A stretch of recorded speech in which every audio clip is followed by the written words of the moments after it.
So it's been about a full week since the season changes were announced, and people have had some time to let it sink in. And I know a lot of people weren't happy with it on the initial rip. A lot of people have had time to reflect, myself included.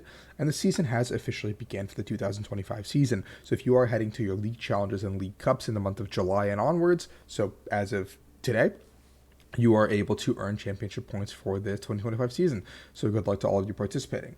I decided to take a little bit of time to sit down and talk about my thoughts on it completely, because I talked about it briefly, to break the news to you guys, which I do like to do on this channel, just break news, and talk about it from my perspective as a competitive player.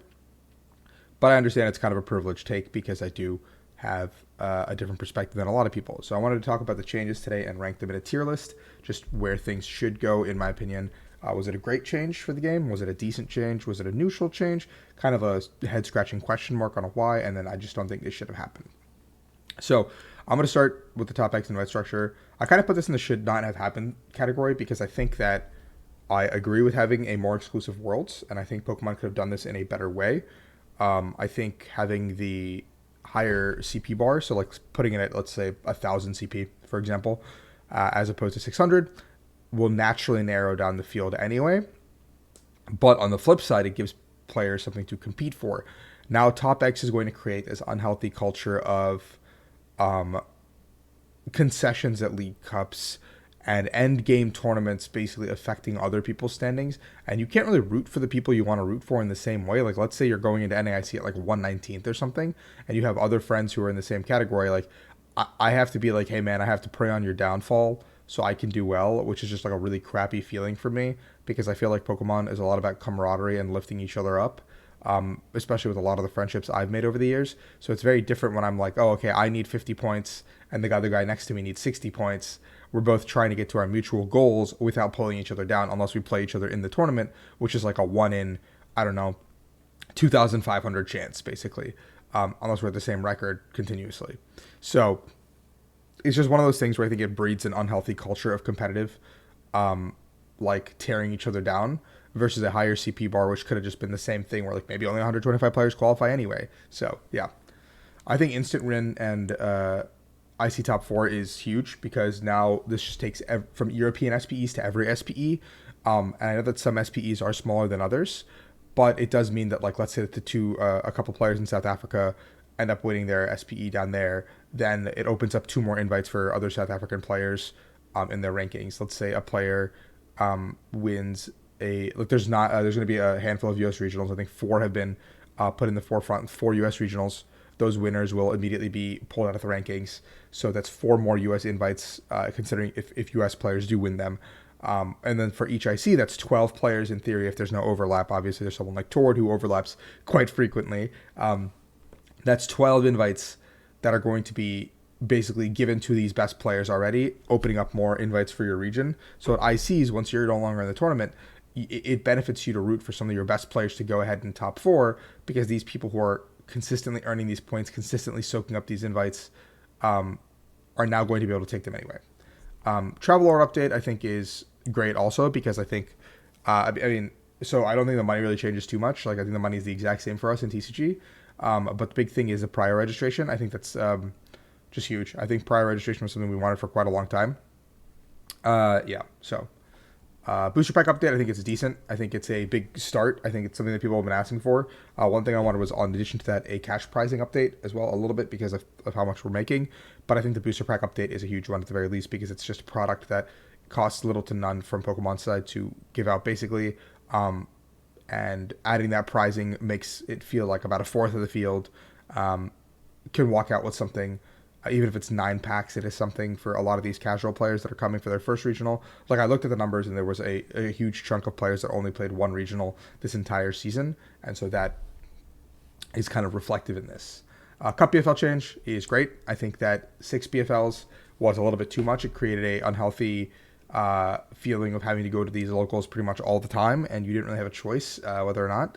But with a BFL 4, it feels like a lot more manageable. Like, 4 is, like, even losing 2 on the top end means, on average, let's say you need 4 cups to get 2 good finishes. That means 24 cups and 24 challenges potentially.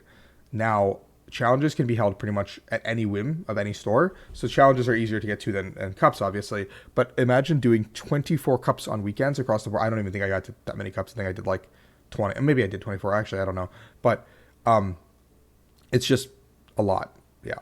I'm going to put season reward program in decent at the moment because I don't know what it's actually going to be. If it's like a pack of stickers for like 100 CP, I would be a little bit disappointed. But if it's stuff like, okay, you got to 100 CP, here's X promo card for the season. You got to 300 CP, here's a promo pack of energies. You got to 500 CP, here's this. Or if it's like hats, product, whatever. Like, obviously, like I think for VGC, it's also relevant that like it encompasses everybody's desires. But if it's like something that is worth something on the secondary market, I think it would benefit a lot of people accordingly because then they can have a secondary reason to play. Like back in the day, there was Playpoint rewards, and some of the Playpoint rewards were like the hollow energies or hollow like hypnotoxic lasers, like playable cards that people really wanted. And the hollow stamping they used was something that people really coveted. I enjoyed it quite a bit. If it didn't warp like crazy, I would use them. Like hollow candies, etc. So that's something that people enjoyed quite a bit back in the day, and I think it's like a really cool little gesture, I think, in general.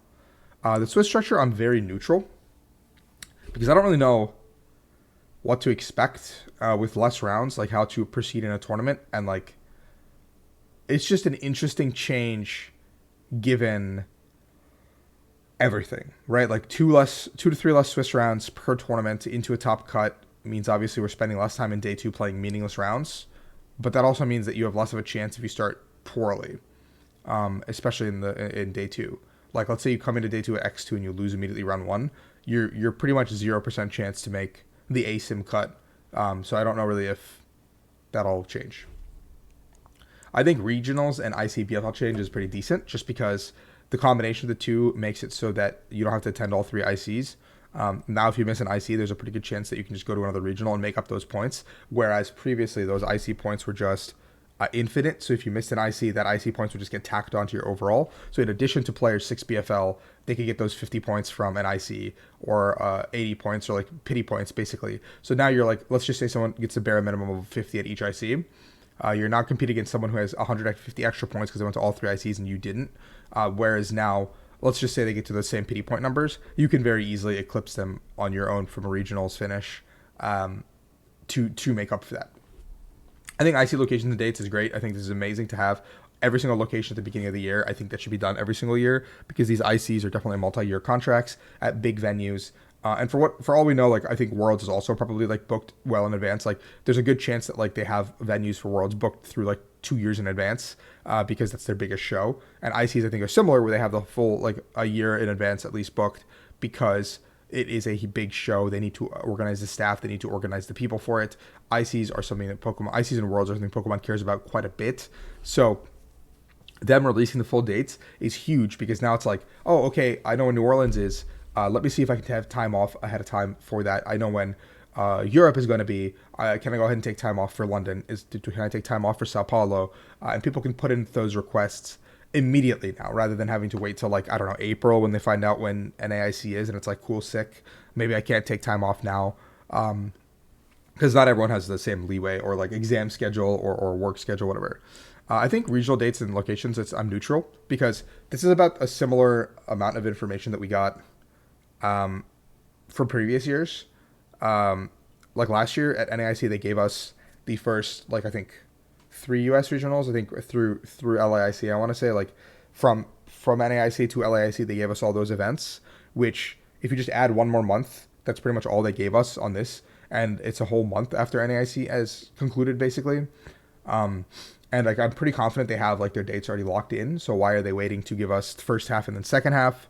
Unless they want to put out more information with the second half announcement, like what are the CP reward programs, etc. But I think that could just be a whole different announcement on its own. And the remaining regional dates can just be, I don't know, like put them all out just because like someone could look at the 4 that are out right now, 4 or 5 that are out right now and be like, oh, I can't go to Louisville. I can't go to Toronto. What is left for me to attend next year? So it kind of makes your planning your season a little bit difficult anyway off the rip. But they did say like they would post it after Worlds, but they didn't say when after Worlds. So I guess that's the big concern for many people. I think ASIM is decent. I think it's going to be a pretty deep cut for a lot of tournaments. This just makes it so you're going to be fighting for your life for thousands of dollars and hundreds of points in a final penultimate round that is all or nothing. But I think that's, there's some fun behind that. I might just be kind of a competition junkie. So yeah, I think regional and ICCP both are same category. I think they're very very neutral for me. I just think that it's fine. Like there's no insane incentive. Like I think it should have happened a long time ago, but I do think it's pretty top heavy. So deeper runs are rewarded higher, which is good. I just think like the inflation of the points seems kind of insane and arbitrary. Like someone just threw a dart, like a dart at a dartboard and was like, yeah, that's the number we want. That's the exact number we're looking for. So it's a little bit arbitrary, and I don't think it actually means anything to me unless put into the grand scope of the season. So I'll have more thoughts on that probably, like, I don't know, come February or March when like a good part of the season is concluded, and we have like I think by like the second IC ending there should be a good number of slots locked for both games. Invite wise, like you can kind of tell who's already gonna like keep their spots or whatever. So that's my thoughts. Let me know your thoughts in the comments below. All that good stuff. You had some time to reflect on it. I've had some time to reflect on it. Please like and subscribe, and I will have some more fun content for you guys later this week. See ya.